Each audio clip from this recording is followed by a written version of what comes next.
শামের বংশধর থেকে আরব, ইরান, পারস্য ও রুম দেশীয় লোকেরা জন্মগ্রহণ করেন। এদের মধ্যে মানবজাতির কল্যাণ নিহিত ছিল। পক্ষান্তরে ইয়াফিস থেকে ইয়াজুজ মাজুজ, তুর্ক ও শাকালিবাদের জন্ম হয়, যাদের স্বভাবের মধ্যে কোনো কল্যাণ ছিল না। আর হাম থেকে কিবতী, তাতারি ও সুদানিদের জন্ম হয়। এক বর্ণনা মতে হজরত নূহ এর 3 পুত্রের জন্ম হয়েছিল মহাপ্লাবনের পর। আর কিনানের জন্ম হয়েছিল প্লাবনের পূর্বে এবং প্লাবনের সময় সে অবাধ্যতার কারণে পানিতে নিমজ্জিত হয়ে মারা যায়। আবেবের মতে নূহ এর আরেকটি পুত্র ছিল, যে কিনানের পূর্বেই মারা গিয়েছিল। তবে সবচেয়ে সঠিক ও নির্ভরযোগ্য কথা হল নূহ এর 3 পুত্র শাম, হাম ও ইয়াফিস এবং তাদের স্ত্রী ও সন্তান সন্ততি সহ তারা সকলেই আল্লাহর আদেশে নৌকায় নিরাপদ আশ্রয় ছিলেন। আল্লাহ তাআলা পবিত্র কুরআন শরীফের জুদি পাহাড়ের কথা উল্লেখ করেছেন। এটি অত্যন্ত বিশাল ও ঐতিহাসিক একটি পাহাড়। দোজলা নদীর পাশে জাজিরা ইবনে উমরের পূর্ব অংশে এর অবস্থান।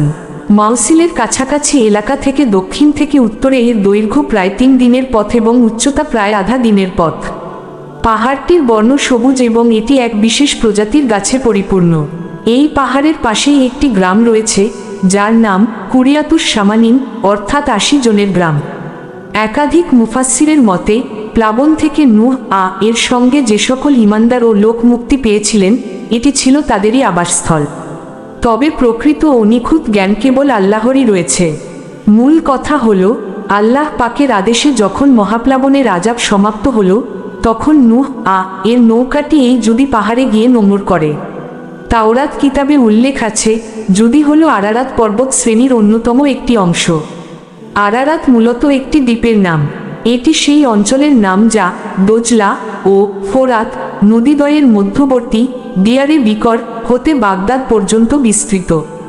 এরপর প্লাবনের পানি আস্তে আস্তে শুকাতে শুরু করল এবং নৌকার আরোহীরা পুনরায় শান্তি ও নিরাপত্তার সাথে আল্লাহর জমিনে পা রাখলেন। এই বিশেষ কারণে হজরত নূহ কে দ্বিতীয় আদম, অর্থাৎ মানবজাতির দ্বিতীয় পিতা বলা হয়। খুব সম্ভব এই কারণেই হাদিস শরীফের তাকে প্রথম রাসূল হিসেবে আখ্যায়িত করা হয়েছে। যদিও এ পর্যন্ত এসেই নূহ এর ঘটনার বিস্তারিত বর্ণনা সমাপ্ত হয়ে যায়, তথাপি এই গুরুত্বপূর্ণ ঘটনা থেকে যে সমস্ত জ্ঞানগর্ভ ও ঐতিহাসিক প্রশ্নের উদ্ভব হয়, তা অত্যন্ত আলোচনাযোগ্য। হজরত নূহ এর প্লাবন কি সমগ্র পৃথিবীর ওপর এসেছিল, নাকি পৃথিবীর নির্দিষ্ট কোনো অঞ্চলের ওপর এসেছিল, এ সম্বন্ধে প্রাচীন ও আধুনিক যুগের আলেমদের মধ্যে মতভেদ রয়েছে।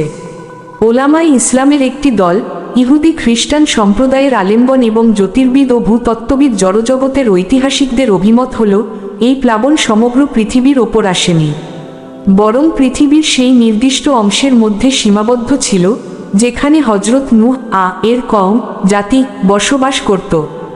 সেই অঞ্চলটির আয়তন ছিল প্রায় 1,40,000। পৃষ্ঠাটি এখানেই শেষ হয়েছে।